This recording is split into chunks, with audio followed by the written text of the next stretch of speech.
Which reminds me, what is the repercussion for hiding a coveted allocated bottle behind the counter for your favorite customer at the store? Do you think there's any repercussion there? Do you think there's any legality to that? No, I don't.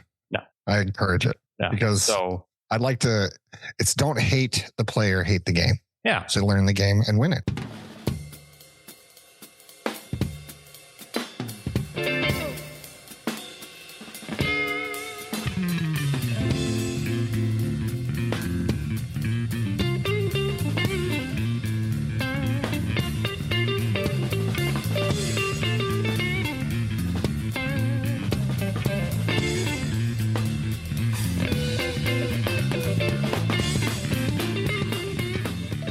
Welcome to the Bottle of Brown podcast episode.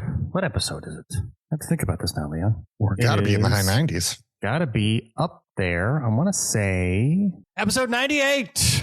Whoa, 2 more to go. As we enter the year 2024. Oh, Lord. That's right. Dear Lord. You know, we've been watching, short segue here. We've been watching Our Universe on Netflix. Who's that? What is it? That's one of those nature documentaries. You know, you got Our Planet, Blue Planet. Yeah. And so the next logical is Our Universe, where again, they splice the same footage in with some new commentary tracks, and then they bring in some CGI to talk about planets and shit. But the spiritual successor to Attenborough is the one and only Morgan Freeman. Oh, yeah. But, you know, he's just as old as Attenborough. He is. And probably just I as need to find a younger version. So we're watching in the year 2024. When hot gases compress and come together, it's known as fusion. And then the fun part is the Our fusion series. Was my friend. Yeah. Huh? All I say is, I miss my friend, Andy Dufresne, the only yellow sun in our galaxy. But the best part about that is the whole Our series is done by the BBC, so it's all written by Brits. So it's funny to hear him say, nearly 5,000 kilometers away. Made of aluminium. Yeah, and you know it doesn't sound natural to him.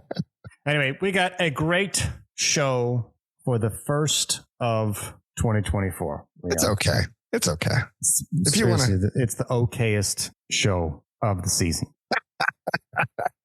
We got some Brown news. We got some top story. We got a crank file, little hero. We got some science. Got a little bit of adulting today. The adulting one is going to be interesting, I think, because we're going to talk about the Utes. And then, of course, as always, we close out with some happy times. I am your host with the most, Danny Paul. Fat, drunk, and stupid is no way to go through life, son. And I'll be rocking the ones and twos today. Joining me in the Bob Media Studios is the Baron of Bourbon, the Kaiser of Cali, the golfer down under, the Liege Lord of Loathe himself, Leon Coventry, ladies and gentlemen. Happy New Year to you, Danny. Happy New Year, Bobs. New Year, Danny. And to all you Bobs out there, I hear we're pushing over 50 in the subscription department. So all of you out there, among the 12 different services that we've managed to get the Bottle of Brown podcast on, and we're getting sponsorship offers, Leon. What? I believe it only took 100 episodes. The mighty season 4. Hey, better late than never, right? Within season 4, you're probably going to be hearing some advertisements. As we get used to the idea of actually having advertising to pay for the show, we might throw in some fake ones just for fun. That way you'll know whether it's fake or not, because when we list the URL we expect you to go to buy some stuff, it could be the Bottle of Brown website. But that's all right, because we're going to have some fun with it. And we want to be able to do this show for you, so we got to find somebody to pay for it. Yeah, inflation's a bitch. It's not an expensive endeavor, but you know there are costs associated with it. So for making you have the free funny, we want to find somebody else who's willing to hawk their shit, and we are going to be unapologetic shills for it. But that is neither here nor there, because it's just you and I tonight, Leon. Yeah. I mean, somebody might knock on the neighborhood door. We might get a late comer from Mr. Jomes. We might get the Midge who's trying to figure out his interwebs scenario. He's in a different part of town than I am, so he has different interweb services. And it's getting cold out here. You know, I'm thinking we need to rename the Midge given this year. Can we call him IT Midge? We're going to call him the Maybe I'll Show Up. But I don't want to give it away. But coming in season 4, we might have a new Vice host knocking on the door to join us. I think that'll be exciting. So more in store for that in later episodes here. But let's get on with it, shall we? What is your brown for this evening, sir? Well, I know that it's dry January for many of you out there. But I was just telling Danny before we got started, I told Triple B that I too would like to participate just to see if I can do a dry January. I said that on the 1st, but obviously on the 1st I couldn't because I was going golfing that day, and that's silly. Sure. Yeah. So the first didn't work. But then I did it for a day. And then the next day, all the guys were going out. It was like a big, hey, all the dads happy hour. So I had to drink then. And then the whole house got sick, and everyone got the flu except for me. And I have to attribute it to my whiskey that I've been drinking every night. So at this point, I'm just doing it for my health. So dry January was a giant failure for me. With that being said, stay healthy. I'm going with a very yummy but low 86.6 proof Angel's Envy, which is pretty much dry. Yeah, I think so. It's probably the driest one out there. Virtually not even alcohol. That's right. How about you, Danny?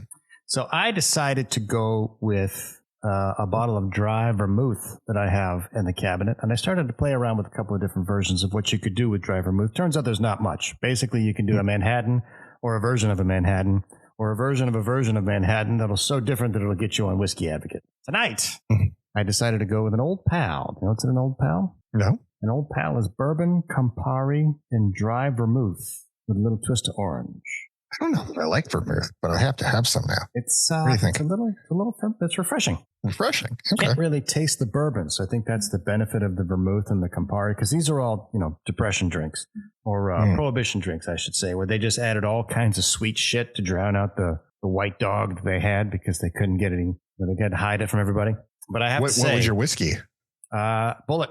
Oh, okay, good. The great mixer amongst us. And so as I drink this, I think to myself, it's so dry. Yes, really. It's so dry. It is. It's just so because it's January. Anyway, now that we're done talking about Brown, let's talk about Brown. How you doing? Whiskey and a whiskey. This is the darkest brown you got. Yeah. Say, Holmes, where they hiding the scotch? What about, Brown. That's code for bourbon. Great stuff, this bourbon. Comes from a land called Kentucky. Talk about Brown. There's a special rung in hell reserved for people who waste good scotch. Scotch? Oh, yes, I think so. Could I have one more of these with some booze in it, please? Tonight's Brown news, basically. Let's talk about Brown. It's been a long break. Oh, 2024. Get it together. Tonight's talk about Brown is how to be a healthier drinker. This one comes to us from Time Magazine, Leon. You ready? Okay. This one inspired That's very me. timely. That's right. I'm thinking about your amazing health by comparison. Everybody's working on their resolutions. You got to bring this one in. You got to bring it in. So let's be more healthy. The science is clear.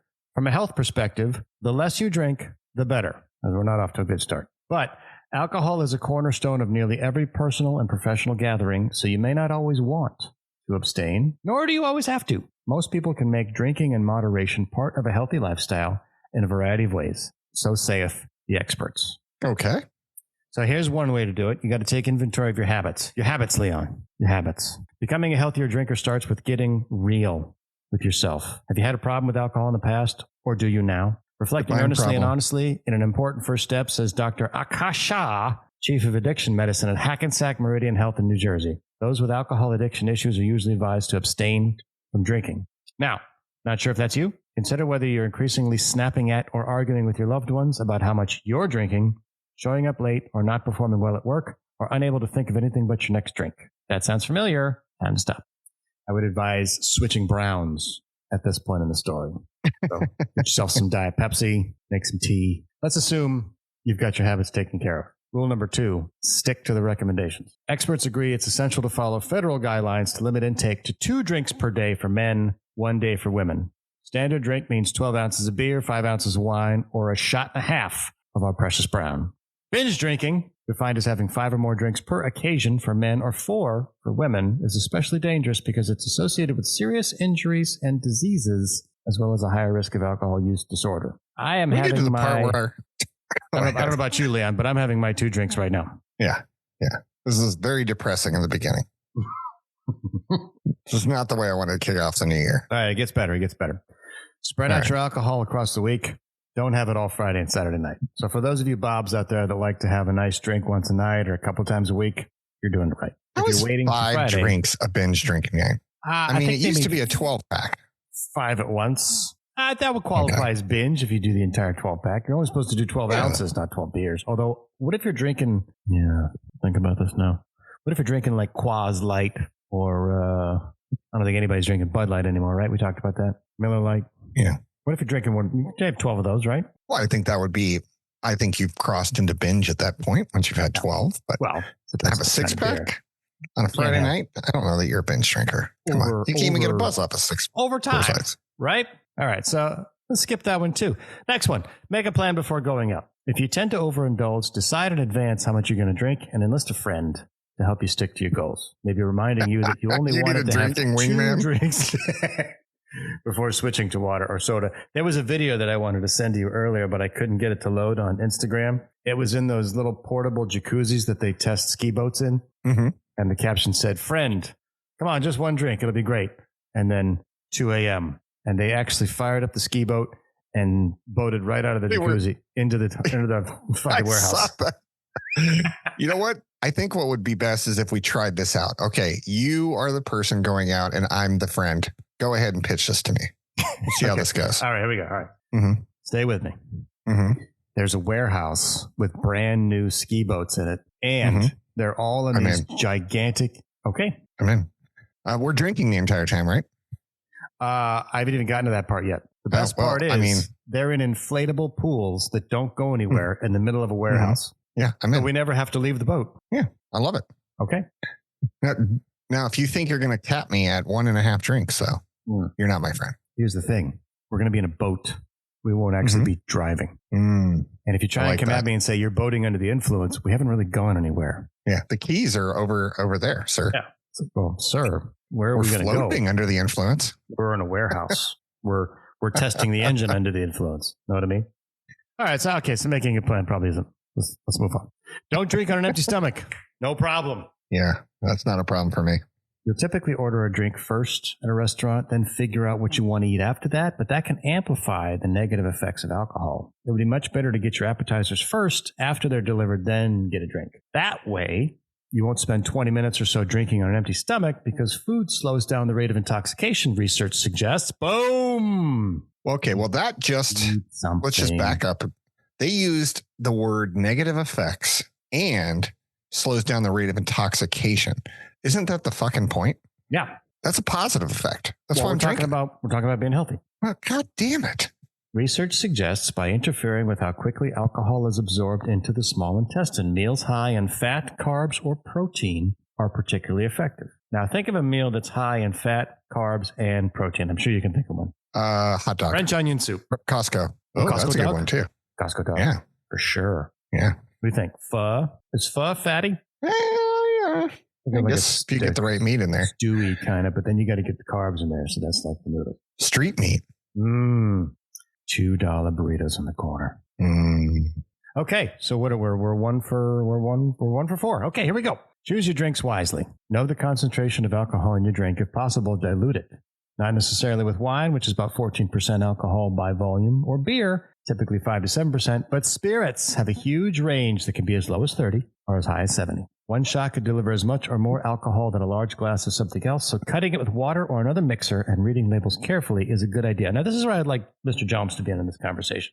He is a keep the water man, not a hold the water. He's all about that 2 cubes to release, so on and so forth. How do you feel about where's Leon on the water scale? Well, if it's a really good whiskey, then there's no water in there. That's right. I won't poison good whiskey with it, but that's right. Anything that's like $50, $60 a bottle or less, I prefer putting real ice cubes in it. Not like the big cube. I want like two small cubes. Just because I like it. I think it's good. I've tried the metal ones. I've tried the stones. There is something to it being cold, but I actually do like the melting ice in it. So it makes it more of a cocktail for me. Yeah, so it makes your drink last longer, I think. So here's the other thing. The range can be 30 to 70. That's probably clearly into our bottled and bond territory, right? You're going to get something that's high proof. You're looking at Danger Mouse. So save your high proof for your sipping occasions, but if you're going to enjoy yourself, maybe you want to cut down, maybe add a little water, add a little bit of ice. Maybe think about taffering. Talked about that in a previous episode. Glass of water between each drink. And the last rule, which we don't like, make an effort to cut back. Shut your mouth. Okay, so I'm going to give us a 1.5 out of 6. Well, listen, this isn't how to be a healthier drinker. This is how to not be a drinker. That's what this article should say. You know the thing you like doing? Here's all the ways you can stop doing that. That's right. That's not a healthier drinker. Well, I mean, I thought they were going to come up with some good suggestions, like put more orange peel, or put fruit in your drink. Use high alkaline water. Yeah. Have a Bloody Mary that has high food content. This was December 27th by Time magazine. And of course, we had to realize this. There was a shot across the bow. The first sentence of the article was, the science is clear, the less you drink, the better. So yeah, we should have stopped right there. I know. You failed this time. We're going to file this one into nope.com. No way. No way. Let's figure out a way. I assume at some point there's going to be like a after drinking drink that like repairs all the damage done for drinking, and then we'll be happy. That's what we need. When that happens, I'm pretty sure Hunger Games had that shit. So we need to figure that out. Let's think about something else we could do. So there's the after hangover pill. You could Taffer, which is a drink in between a drink. Okay. There is alkaline water. I've heard about alkaline. Yeah.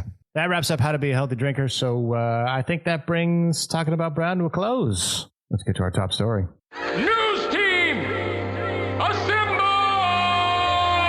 Let's get down to business. And I got news for you. Tonight's top story comes to us from WDAF-TV, Kansas City. What the fuck? Fox 4 News. Coming to us from Missouri. Kansas City area restaurant franchise changes tipping protocol for servers. This one goes in this is another chapter in our saga of our war against tipping, Leon. I'm going to tell you why. This is loath-worthy for Danny. I don't know if this is loath-worthy for Leon or not, but we're not going to get into loath territory. We're going to keep this top story because this is very important. This one's from Independence, Missouri. Now, we have this restaurant in a lot of different places. Out here in Scottsdale, there's one of these. There's a couple franchises. There's like 50 restaurants or something. I think it says in the article. Twin Peaks, standard Hooters homage restaurant. You got a Twin Peaks by you, right? Not by me, but in Columbus we had one. Columbus, that's right. The miracle of Ohio. There is a standard thing here, although, so rather than the orange Magnum PI shorts and the white tank top, this instead is a button-down shirt and a plaid Catholic school skirt. But basically, you get the idea, is the ladies come up scantily clad to try and sell you hot wings and upsell you beer. Restaurant franchise with locations on both sides of the state line has been in hot water on social media after a letter to employees surfaced. It talks about tip money coming out of servers' pockets when patrons use credit cards due to processing fees. Ooh, that's dark. Yes. Twin Peaks employees sent the letter to Fox 4. The letter is addressed to 3B Lodge employees, which includes Twin Peaks restaurants in Kansas City, Independence, Olathe, and Wichita, longtime KC area barbecue restaurant. Letter says, starting this year, the restaurants will implement a tip refund for credit card processing fees on certain credit card transactions. For each dollar in tips received through Visa, Discover, and MasterCard, a 2.5% refund will be deducted from a server's final checkout. For tips through American Express, a 3.25% refund will be deducted. Basic math goes to about 25 cents for every $10. Instead of girls claiming 100% of their credit card tips, they now only get to claim 90% of them to make up for the 2% chargeback that the credit cards are dinging the restaurants with. So rather than pass that on to the consumer, they're passing it on to the server. Is that what credit card companies are charging? I thought it was like a transaction fee, like a one-time fee. Yeah, it's not a percentage. 2 or 3% of a transaction, which is pretty standard for Visa. And I know that American Express is a lot more. It's the reason that most places don't like American Express because of their onerous charging fees. And our friend from Chicago that's no longer with us, he was in the credit card processing business. And so he would handle the machines that would talk to Visa. And he would take a swipe, and then Visa would take a swipe.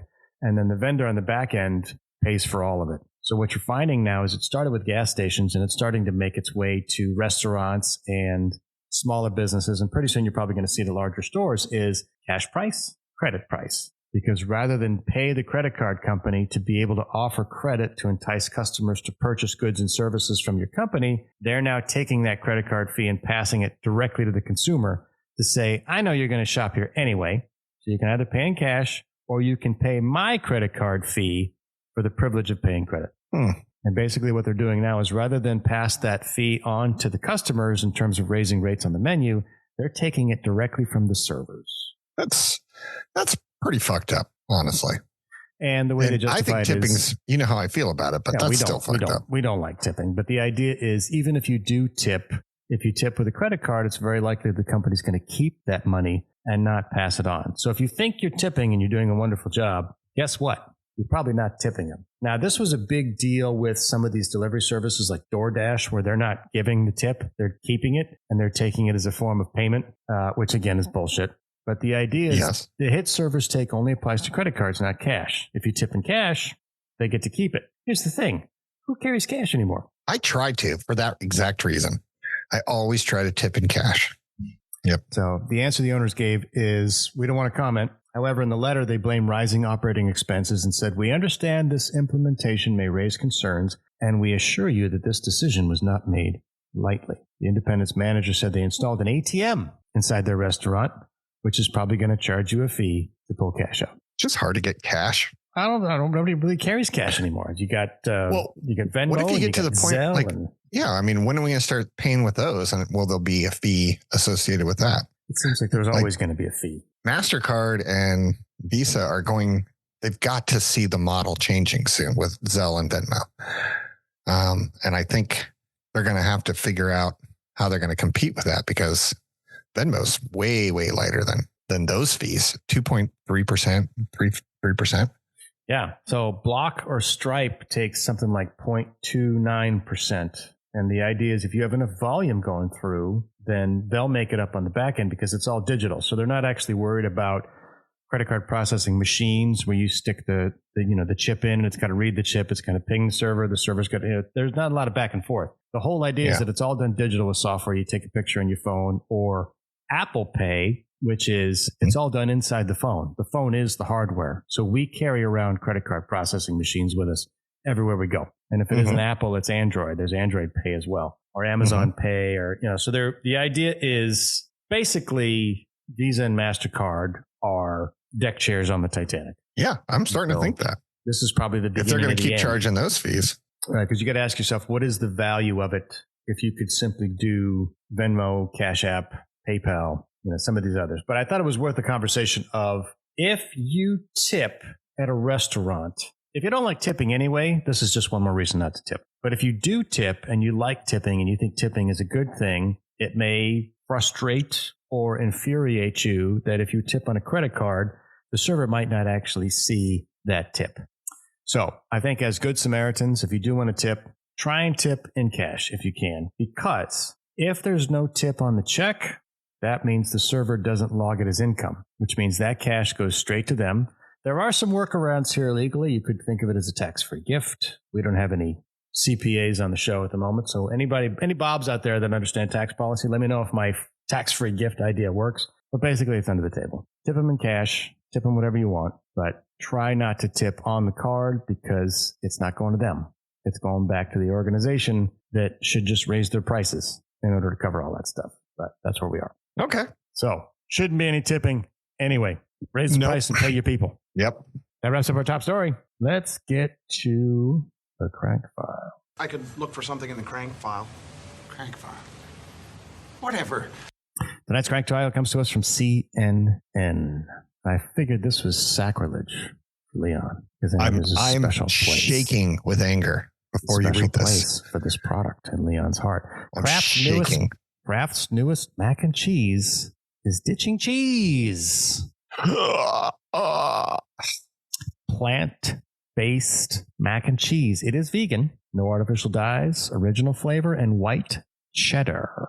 I'm afraid. The article begins, Kraft's new mac and cheese is ditching the cheese and going vegan. For the first time ever, the household staple is going plant-based with a new version of the boxed favorite that contains a dairy-free alternative to its signature cheese.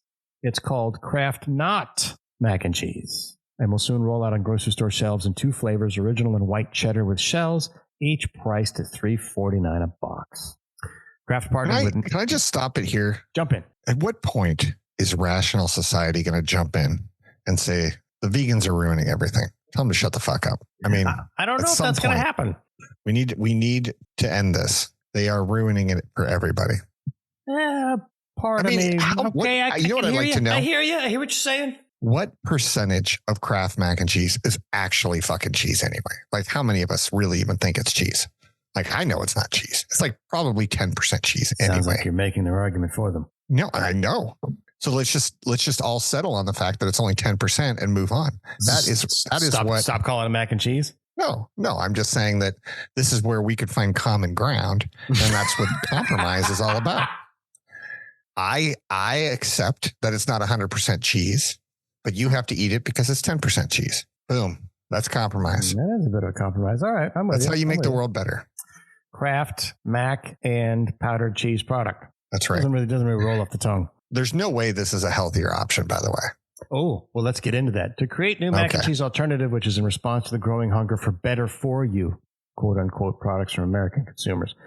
The company is joining a growing trend. Plant-based product sales surged 19% last year to $11 billion. But there's a risk for Kraft. Customers who have tried dairy-free alternatives sometimes don't like the taste, and they often don't give brands a second chance. You got one shot to convert. And if you miss your mark, gone. Because, and I'm sure you guessed this, Leon, curiosity is a major factor in trying plant-based foods and beverages. Those who tried animal product alternatives once or twice but did not continue said taste was the biggest reason. This was highest for the dairy milk alternatives like oat milk, almond milk, that kind of thing. Consumers continue to show interest in dairy-free alternatives, and the category is expected to grow. But in order to keep them repeating their purchases, it will be imperative the products deliver on taste. Mm-hmm. What do you think the cheese is made of? It's made of people. They didn't change the recipe like they said they would. It's made of people. The vegan cheese sauce is made with fava bean protein and coconut oil powder, creating a sauce that has a similar taste, look, and feel to dairy-based mac and cheese. Fava beans. You think of what I'm thinking? Liver and Chianti. That's where I'm going. Mm-hmm. The 85-year-old brand faces more competition than ever from younger companies that build themselves as healthier alternatives. Goodles. You ever heard of Goodles? Goodles? No, I'm feeling good about it, though. It is a Gal Gadot-backed startup that sells boxed pasta with more protein and fiber at a higher price that also has a plant-based mac and cheese in its portfolio. And Banza, Gaia, and Annie's also make... I've had Annie's. Products. Annie's is good. Yeah, I've had it. Yeah. Annie's is okay. Kraft Heinz Company has also found itself at a crossroads amid changing consumer tastes for processed foods. It's been examining and revamping its portfolio of foods in an effort to increase the company's net sales by $2 billion through 2027. So they're doing a makeover of its Kraft singles cheeses. We've talked about this before in the pod. Mm-hmm. Cheese don't have artificial flavors, colors, or preservatives. The new packaging also includes a new graphic that says made with real dairy. And I remember thinking about this. It was pasteurized cheese product. It was mostly oil. It's obviously stamped on a conveyor belt, wrapped up very conveniently, and kids like it. And then when they pinned him, in one of those expose interviews, the product manager for singles came at him, well, it melts good. People like it because it melts. And your response was, yeah, but dude, it's not cheese. You're calling it cheese and it's not cheese. He goes, no, it's not cheese. It's cheese product, but it melts. That was his coup de grace. That was his argument, mic drop. Well, in his defense, so was Cheese Whiz and a ton of other cheese products. They just zeroed in on him. No, I just thought he was doing it with such confidence, like, oh, I got the argument. I got the argument right here. It's not cheese. It melts. Anyway, last year, Kraft also tweaked the name of its boxed macaroni and cheese to Kraft Mac and Cheese, which is meant to reflect the way fans organically talk about the brand. So it's not macaroni and cheese anymore. It is now mac and cheese. And that was determined to reflect the zeitgeist of everybody out there that just calls it mac and cheese anyway. It's not actually macaroni. Here's the deal. Now it's no longer macaroni. They don't have to do that because it's not. They don't say it's macaroni, which means it could be anything. What is mac?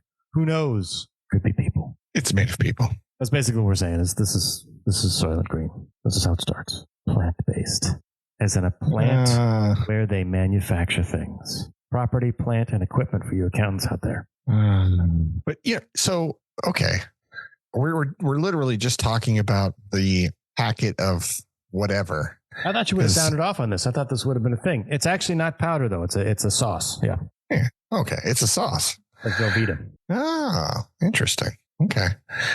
Because I've occasionally, because, my daughter's was lactose intolerant for a long time, that we would use oat milk, and it was fine. It wasn't as good.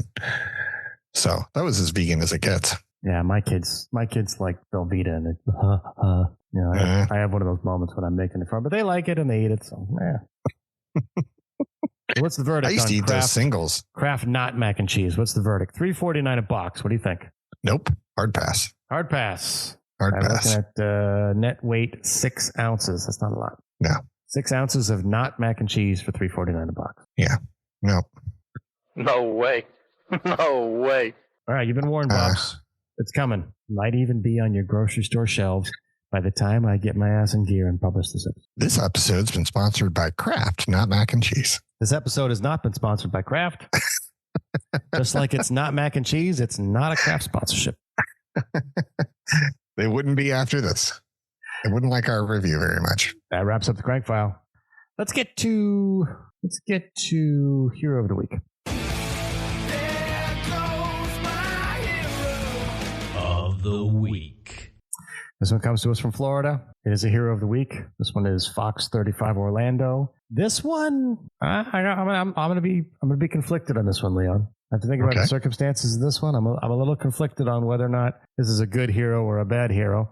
We usually do this segment for you Bobs that are new to the show. This is we kind of do this tongue in cheek. This one actually, I don't know.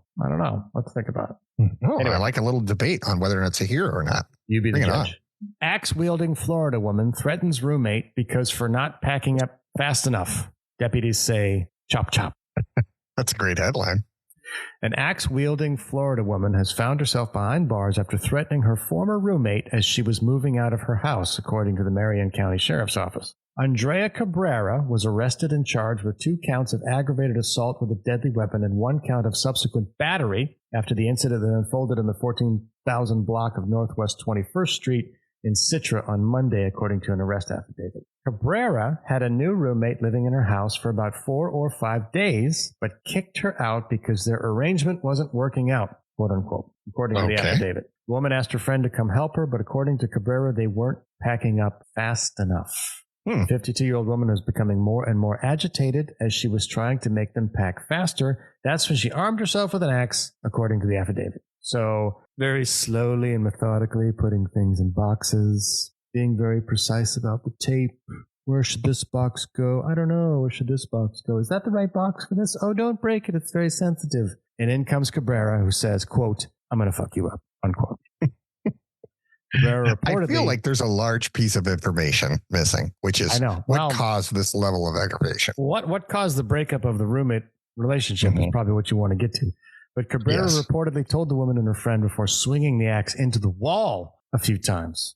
Wow, that's her wall. After Cabrera was arrested, she told deputies that she said the woman was not packing fast enough and told them to chop, chop, and hurry up. She also said that she thought they could pack up quicker and they needed to work harder. Now, the reason this qualifies as hero status is because I might get a little impatient with somebody I said to get the fuck out too. I don't know about swinging an axe. I certainly don't know about chopping my own wall. So that's where the other half of the hero comes in. We've got our good hero, bad hero matrix here.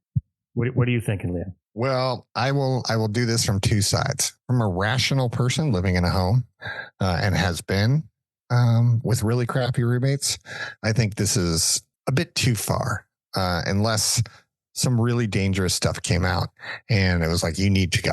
Like, I just realized you moved in here and you've been cooking meth and your computers are full of child porn and that makes me unhappy with you and you need to get going. That would light a fire. Is that axe worthy? Yeah, that's pretty close. Walking a line. Yeah, it's walking a line. Yeah, it's walking a line. I feel like as a landlord though, oh God, I would love to be able to wield axes to get people out of there. That would be amazing. I unfortunately can't. And so therefore I have to go through months and months and months of court hearings to get the same result. But for sure. Yeah, I mean, I think an axe is effective if it makes it happen quicker. I feel like, no, I don't know. I don't think she meets the hero criteria as much as if I knew what the fire up was. And, it doesn't help that she looks like trouble in the picture anyway. Yeah. Her mugshot. She looks like maybe she's got a boyfriend buried somewhere. Yeah. Allegedly, of course. Yeah. That is the most smug mugshot I've ever seen. Like, I know what I did. I'm happy about they it. deserved it. Yeah. The article goes on to say that Cabrera, who has 2 prior charges for battery, said she got the axe for protection and did not verbally threaten or wield the weapon. She was transported to Marion County Jail, where she remains on $7,000 bond. So the thing about an axe is there's not a lot of ambiguity about what it's for. Yeah. You know, I mean, wielded a do they have a baseball bat. wood-burning It's oven? like, I mean, so again, like you said, information missing from this story. So, you know, she wields a bat. Maybe she plays softball on the weekends. You know, she wields a shovel. Maybe she's a gardener. What do you do with an axe in Orlando? It's fair. I mean, there's a lot of heavy swampland around there. They gotta. Okay, so are axes a good gator deterrent? You or resident of Florida? Absolutely. Yeah. Okay. Yeah. All right. So it's an anti-gator axe. Of which she swung around, yelled chop chop, and actually swung the axe into the wall a few times, and then claimed she did not verbally threaten or wield the weapon. Okay. Well, I you know what? I think I do want to know more about the 2 roommates. Is it 2 roommates? Because she kept saying them. Well, it was one roommate and one friend that came over. I see. Yeah, I'd like to hear their side of the story. Let's put this on the back burner. All right. We're gonna put this up later. Do you think we can get her for a live interview on the pod? 52-year-old woman who is twice charged for battery. I'm not guessing that she's a listener, but if any Bobs know out there, 52-year-old woman from from Citra, Florida, Andrea Cabrera. Anybody knows her? Drop a line out. bottleofbrown@gmail.com. And that wraps up our hero of the week. Let's get on to some adulting. Nervous. How old are you guys? We're not fucking kids anymore. On a scale of 1 to 10, how would you rate your pain? Everything hurts. I'm a grown-ass man, dog. I pay taxes here, fucker. We're not like you. We're grown-ups, motherfucker. When 900 years old you reach, look as good you will not. This one comes to us from Business Insider, and it was kind of on the way to being a top story. And I think if we had all 4 of us here, I might have moved things around a little bit. I'm curious about this one in particular, because this one speaks to the apocalypse. Gen Zers are suffering from menu anxiety, and some are scared to order their own food at restaurants. So saith a new survey. So I'd like to relate a funny story with General Tizzo and Uncle Paulie and I went snowboarding with a friend of ours, Fucko. Fucko lives in Michigan, and Fucko's lactose intolerant. So we went to Round Table Pizza, and we ordered a couple of pizzas. And you know what a pizza is? It's kind of a common thing. There's dairy on this? Yeah. He said, "Can I get one with no cheese?" And we both looked at him and were like, "Why are we getting pizza? How can you get a pizza with no cheese on it?" Yeah. But one of his other questions was, "Do you have a picture of it?" Because he probably wasn't going to order it unless he could look at it. So while that may be a quirky thing for somebody of our generation, it's a serious problem for Gen Zers because they have such a visualized life with social media feeds and screens and devices and cameras.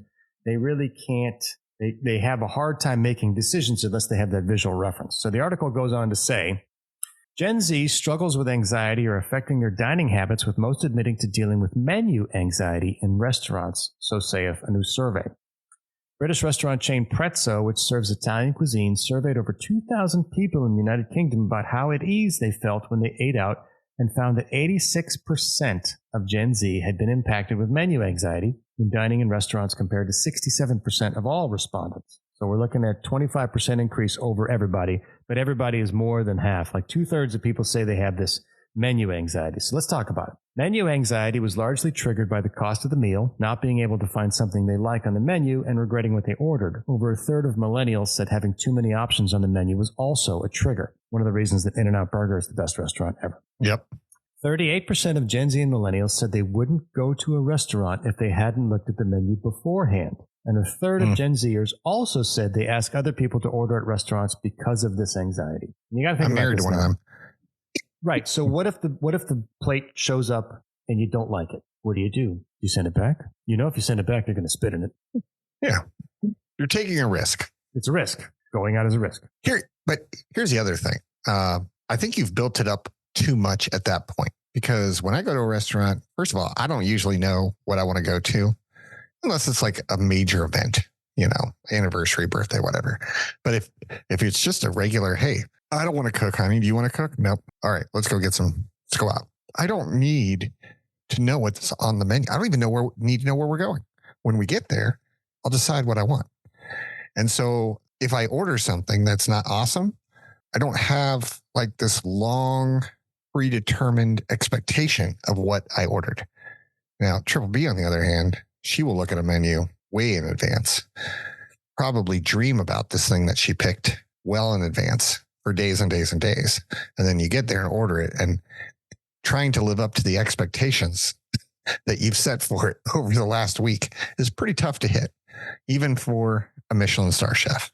So there might be something to that. So she'll develop an entire relationship with the menu before she even shows up. Well before, yeah. Oh. All right. Well, another source of anxiety for almost half of 25 to 34-year-olds is not being able to pronounce the options on the menu. Stop it. I don't know how I feel about that one. I'm getting into my get off my lawn shit. If you can't pronounce it, just ask the server. Yeah, that one. You point to it and you go, I want that one. Yeah, that one looks good. Young people are also largely influenced by their social media use. A third of 25 to 34-year-olds would choose items on a menu that would look best on social media. So rather than give a fuck about what it tastes like or what it looks like, as long as it's photo worthy, they'll order it because #food porn. That I believe. I mean, how many times do you have to? There's people I've blocked where I'm like, I don't care what you're eating. I don't care. I don't. Good. It's food. You're still alive. Yeah, more food. Okay, you eat food. You made food. Great. Good job. Food. Like, unless you're a chef, stop it. The younger generation tend to have more hang-ups about how they appear in public, and a recent Gallup poll even found out they're more likely to report experiencing negative emotions such as stress, anxiety, and loneliness based on how they look. Oh my God. NYU We're so broken. Well, I'm getting there. NYU business professor Jonathan Haidt told the Wall Street Journal that a performative social media culture is partly to blame for the high rates of anxiety and depression amongst Gen Z. He wrote a book about it. It's called The Coddling of the American Mind, and it's really good.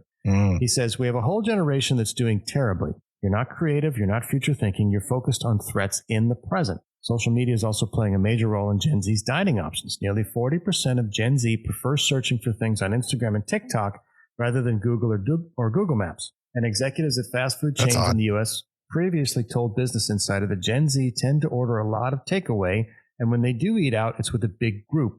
They're also very likely to dine at restaurants that influencers have promoted on social media and want their food to look Instagrammable. So the tragedy as I see it is you're making food less about the eating experience, which might be what gets you to the point of going to a place that's Instagrammable, which means you pay more, which is driving up the cost. If everybody sees that the cost of dining is going up, somebody in a shitty restaurant might make their food look good and raise the price. So that to me that's the slippery slope of what's going on here. And the other part is they're fucking it up for the rest of us. I hope that the pendulum always swings one way or the other, And it'll be interesting if at some point the screen time for everybody starts to really hit home. I am always happier when I put my phone down.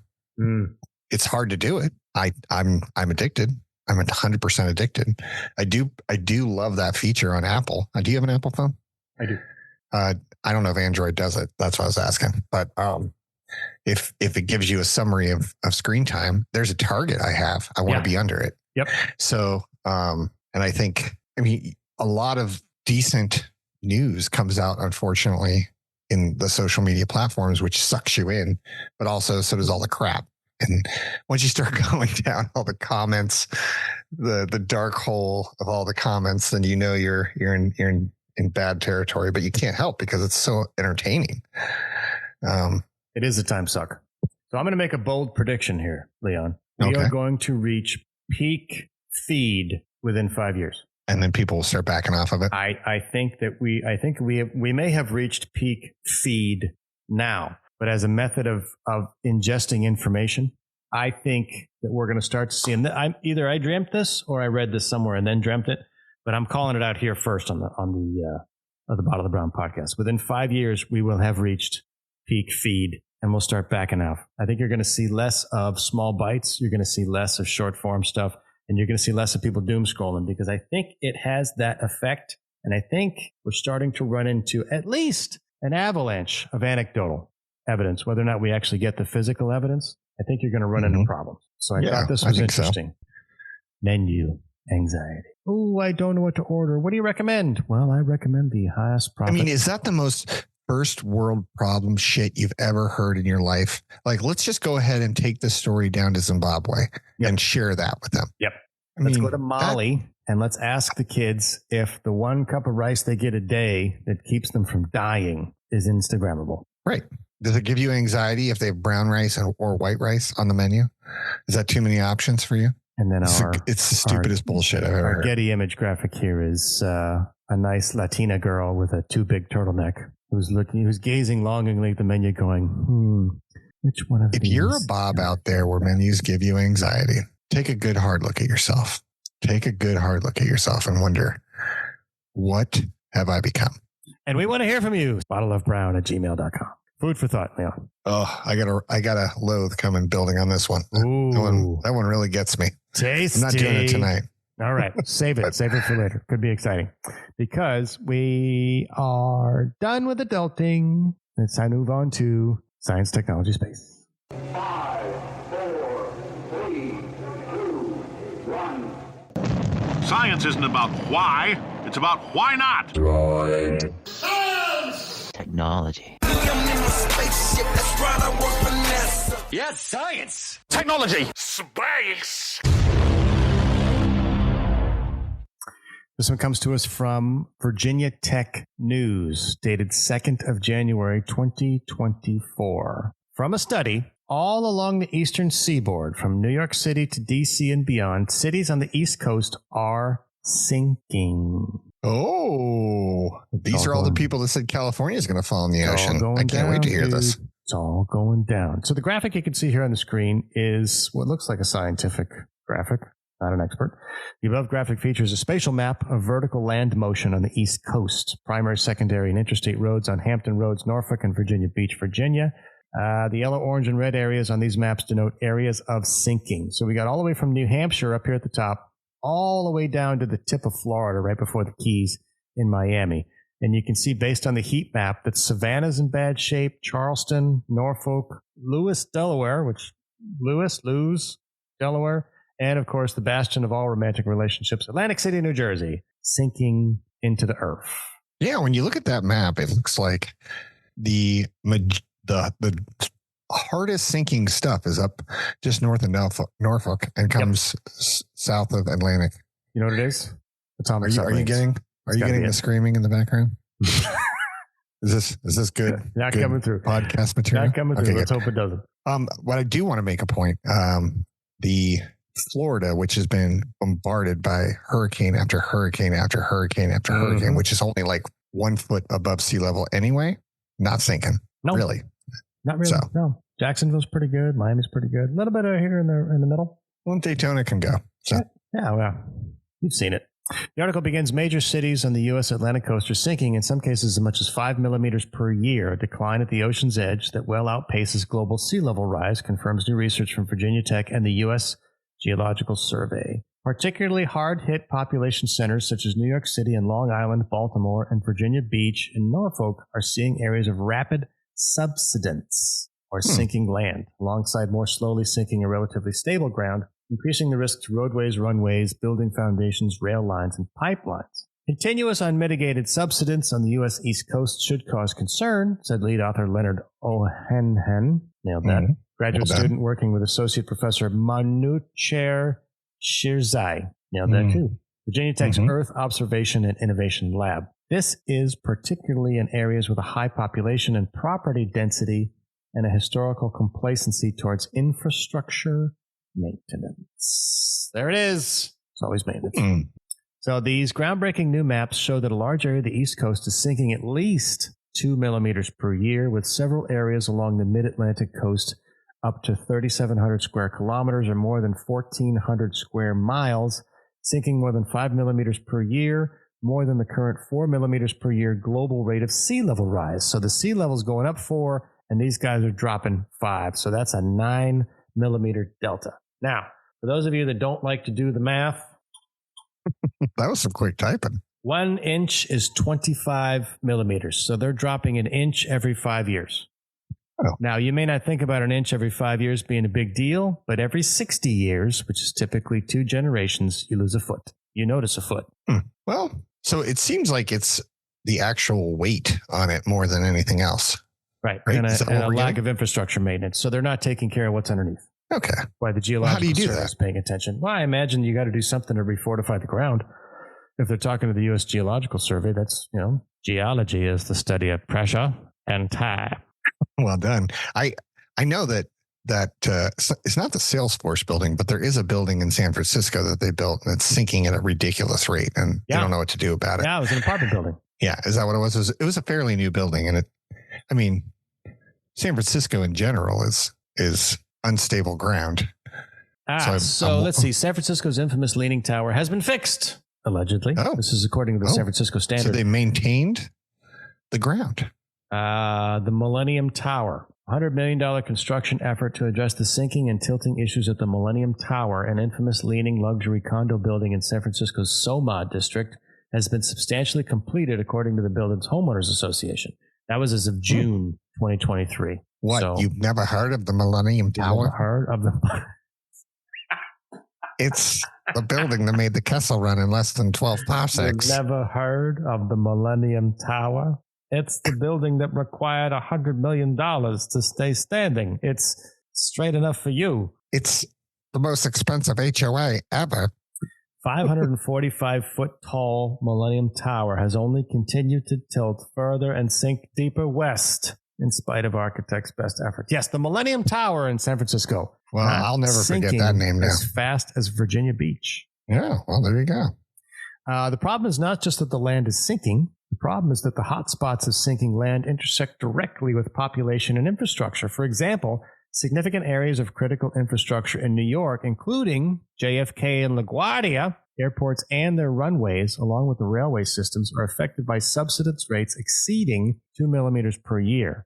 The effects of these right now and into the future are potential damage to infrastructure and increased flood risks. The new findings appear in the open access journal PNAS. Virginia Tech and U.S. Geological Survey scientists measured how much the land along the East Coast has sunk and which areas, populations, and critical infrastructure within 100 kilometers of the coast are at risk of land subsidence. Now, subsidence can undermine building foundations, damage roads, gas, and water lines, cause building collapse, and exacerbate coastal flooding, especially when paired with sea level rise caused by climate change. This information is needed.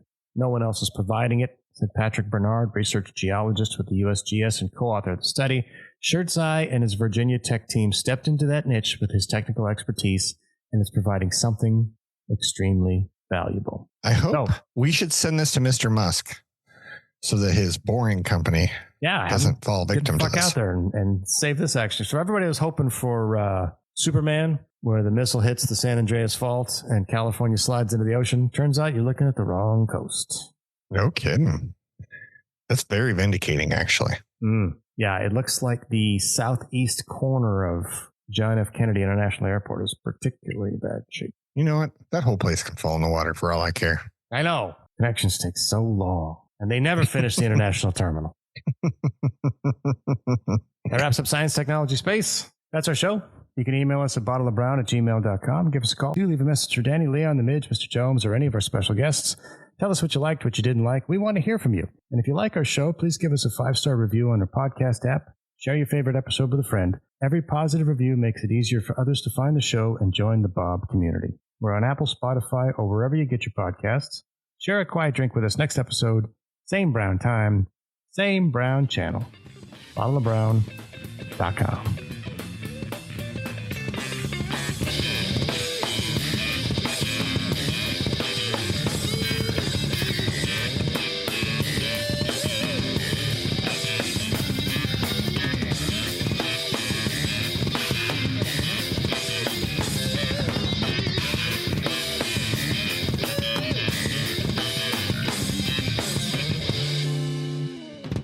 This place is dead anyway, man.